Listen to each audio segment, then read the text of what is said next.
ದಯವಿಟ್ಟು 10ನೇ ತಾರೀಕು ರಿಲೀಸ್ ಆಗ್ತಿರೋ ಈ ಚಿತ್ರವನ್ನು ಚಿತ್ರಮಂದಿರದೊಳಗೆ ಬಂದೇ ನೋಡಿ, ನಿಮ್ಮ ಅನಿಸಿಕೆಗಳನ್ನು ಹೇಳಿ. ಚೆನ್ನಾಗಿದ್ದರೆ ಕೈ ತಟ್ಟಿ, ಚೆನ್ನಾಗಿಲ್ಲ ಅಂದರೆ ಇನ್ನೂ ಸ್ವಲ್ಪ ಚೆನ್ನಾಗಿ ಮಾಡ್ಬೋದಾಗಿತ್ತು, ಮುಂದೆ ಮಾಡಿ ಅಂತ ಹೇಳಿ ಅಂತ ನಾನು ನಿಮ್ಮೆಲ್ಲ ಬೇಡ್ಕೊಳ್ತೀನಿ. ಭಗವಂತನ ನಾನು ತುಂಬ ಬಾರಿ ಬೇಡೋದೇನಪ್ಪ ಅಂದರೆ, ನಮ್ಮ ನಿರ್ಮಾಪಕ ಉಳಿಬೇಕು. ಯಾಕಂದರೆ ಅವ್ರು ಹಾಕಿದ ಅನ್ನ ತಿನ್ಕೊಂಡೆ ನಮ್ಮ ಸಂಸಾರ ಎಲ್ಲ, ನಮ್ಮ ಚಿತ್ರರಂಗದ ಸಂಸಾರ. ಅವರಿದ್ರೇ ಚಿತ್ರರಂಗ. ಆಮೇಲೆ ಸ್ಟಾರ್ಗಳು, ಸ್ಟಾರ್ ಡೈರೆಕ್ಟ್ರುಗಳು ಎಲ್ಲ.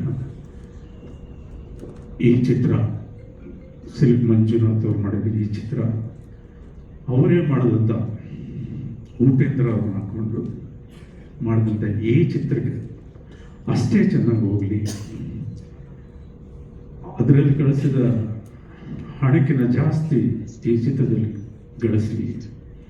ಯಾಕಂದರೆ ನಿರ್ಮಾಪಕ ಉಳಿಬೇಕು. ಒಂದು ಚಿತ್ರ ಸಕ್ಸಸ್ ಆದರೆ ಅವನು 2 ಚಿತ್ರಕ್ಕೆ ಮುಹೂರ್ತ ಮಾಡ್ತಾನೆ.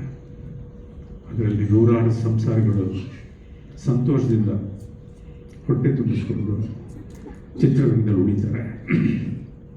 ಹಾಗೆ ಚಿತ್ರದಲ್ಲಿ ನಡೆಸಿರೋ ಆದಿತ್ಯ, ನನಗೇನಪ್ಪ ಒಂದೇ ದುಃಖ ಅಂದರೆ, ಡೆಡ್ಲಿ ಸಿನಿಮಾ ಬಂದಾಗ ನಾನು ಫೋನ್ ಮಾಡಿ ಹೇಳಿದೆ, ಚಿನ್ನ ಸ್ಟಾರ್ ಇಸ್ ಬಾರ್ನ್. ಅದಾದ ನಂತರ ಅದರಷ್ಟೇ ಚೆನ್ನಾಗಿ ಎದೆಗಾರಿಕೆ ಅಂತೇಳಿ ನಮ್ಮ ಅಗ್ನಿಶೀಲವರು ಮಾಡಿದಂಥ ಚಿತ್ರ, ಅದರಲ್ಲಿ ಅದ್ಭುತವಾಗಿ ನಡೆಸಿದ್ರು. ಎಲ್ಲದಕ್ಕಿಂತ ಹೆಚ್ಚಾಗಿ ಅವ್ರ ತಂದೆ ರಾಜೇಂದ್ರ ಸಿಂಗ್ ಬಾಬು ಅವರಲ್ಲಿದ್ದಾರೆ. ಮಹಾಭಾರತದಲ್ಲಿ ದ್ರೋಣಾಚಾರ್ಯ ಹೇಗಿದ್ರು, ಆ ಕನ್ನಡ ಚಿತ್ರರಂಗದಲ್ಲಿ ರಾಜೇಂದ್ರ ಸಿಂಗ್ ಬಾಬು ಅವರು. ಯಾಕಂದರೆ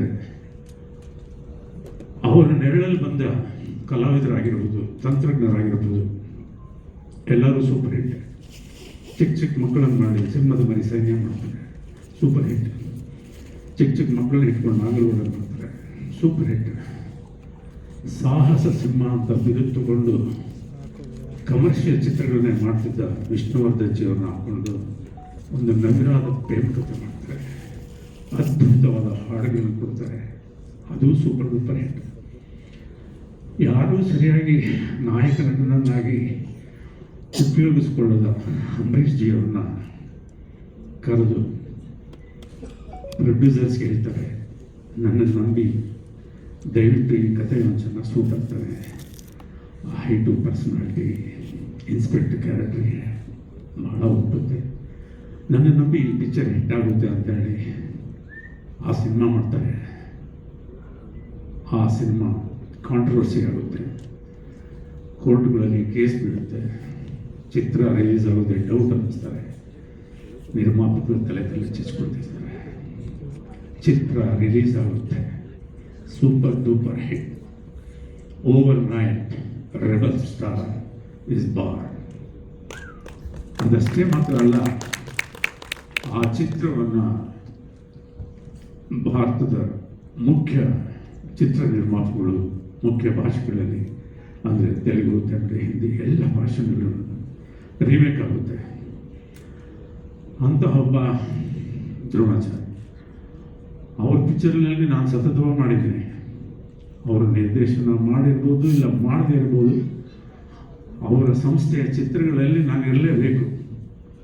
ಎಷ್ಟೋ ಸಾರಿ ಆ ಪಾಪಣ್ಣಿ ಅಂತ ಇದ್ರು, ಕತೆ ಡಿಸ್ಕಸ್ ಮಾಡುವಾಗ